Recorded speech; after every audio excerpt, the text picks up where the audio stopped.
ബിസ്മില്ലാ അൽഹംദുലില്ലാ വസ്സലാത്തു വസ്സലാമു അലാ റസൂലില്ലാ വഅലാ ആലിഹി വസഹ്ബിഹി വസല്ലമ തസ്ലീമൻ കസീറൻ അമ്മാ ബഅദ്. ഇവിടെ നമ്മൾ മനസ്സിലാക്കേണ്ടത് രാത്രി നിസ്കാരം എന്നുള്ളത് ഒരു മുഅക്കദായ സുന്നത്താണ്. വളരെ പ്രബലതയുള്ള സുന്നത്ത് നിസ്കാരമാണ്.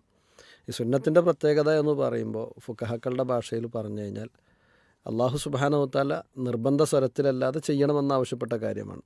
ഒരാൾ അത് ചെയ്തില്ല എന്നതുകൊണ്ട് അദ്ദേഹം കുറ്റക്കാരനാവുകയില്ല. ചെയ്തു കഴിഞ്ഞാൽ അതിൻ്റെ പ്രതിഫലം അദ്ദേഹത്തിന് ലഭിക്കുകയും ചെയ്യും. ഇപ്പോൾ ഇവിടുത്തെ ഈ കേസിൽ ഇപ്പോൾ രാത്രി നിസ്കാരം രാത്രി മുഴുവൻ ഉറക്കൊഴിച്ചുകൊണ്ട് നിസ്കരിക്കണം എന്ന് പറഞ്ഞു എന്നൊക്കെയാണ് ഇത് മനസ്സിലാകേണ്ടത്. ഒരിക്കലും അങ്ങനെ ഒരു സംഭവമല്ല. രാത്രിയിൽ 2 റക്അത്ത് ഒരാൾ നിസ്കരിച്ചാലും അത് രാത്രി നിസ്കാരം തന്നെയാണ്. അപ്പോൾ ഒരു രോഗിയായൊരു മനുഷ്യനാണ് എങ്കിൽ തൻ്റെ ആരോഗ്യത്തെ കാത്തു സൂക്ഷിക്കുക എന്നത് അത് ദീനിൻ്റെ അടിസ്ഥാനപരമായ കാര്യങ്ങളുടെ കൂട്ടത്തിൽപ്പെട്ട കാര്യമാണ്. അതുകൊണ്ടാണ് രോഗിയായ കാലഘട്ടത്തിൽ ഒരു മനുഷ്യൻ ഇബാദത്തുകളിൽ അള്ളാഹു ഇളവ് നൽകുമ്പോൾ ആ ഇളവുകളോടുകൂടി അയാൾ ചെയ്യുമ്പോൾ തന്നെ അയാൾ രോഗമില്ലാത്ത സാഹചര്യത്തിൽ സമ്പൂർണ്ണമായി ചെയ്ത ഇബാദത്തുകളുടെ പ്രതിഫലം ലഭിക്കുമെന്ന് പറയാനുള്ള കാരണം.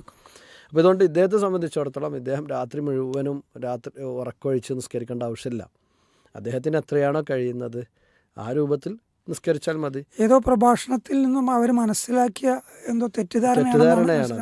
അതായത് വിശുദ്ധ ഖുർആനിൽ തന്നെ അള്ളാഹ് പറഞ്ഞത് ഇത്തഖുല്ലാഹ മസ്തതഅ്തും എന്നാണ്. അള്ളാഹുവിനെ എത്ര കണ്ട് സൂക്ഷിച്ചുകൊണ്ട് ജീവിക്കുവാൻ വേണ്ടി സാധിക്കും അത്ര കണ്ട് സൂക്ഷിച്ച് ജീവിക്കുക എന്നതാണ് ആ വിഷയവുമായി ബന്ധപ്പെട്ട് സൂചിപ്പിക്കാനുള്ളത്. അപ്പോൾ അതുകൊണ്ട് തന്നെ വളരെ ശരീരത്തിന് പ്രയാസമുണ്ടാകുന്ന നിർബന്ധമായ നോമ്പിനെ പോലും നഷ്ടപ്പെടുത്തുന്ന സാഹചര്യം ഉണ്ടാകുന്ന രൂപത്തിലുള്ള സുന്നത്ത് നിസ്കാരം നിർവഹിക്കേണ്ട കാര്യം നമ്മെ സംബന്ധിച്ചിടത്തോളം ഇല്ല. അപ്പോൾ അതുകൊണ്ട് തന്നെ നമ്മുടെ കഴിവിൻ്റെ പരിമിതിയിൽ നിന്നുകൊണ്ട് തന്നെ നമ്മൾ ആ കാര്യം നിർവഹിക്കുമ്പോൾ തന്നെ ഇൻഷാ അല്ലാഹ് അതിനുള്ള പരിപൂർണ്ണ പ്രതിഫലം അള്ളാഹുവിൻ്റെ അടുക്കൽ നിന്ന് നമുക്ക് പ്രതീക്ഷിക്കാവുന്നതാണ്. നിങ്ങളുടെ അസുഖം അള്ളാഹു എത്രയും പെട്ടെന്ന് തന്നെ സുഖമാക്കി നൽകട്ടെ എന്ന് പ്രാർത്ഥിക്കുക കൂടി ചെയ്യുന്നു.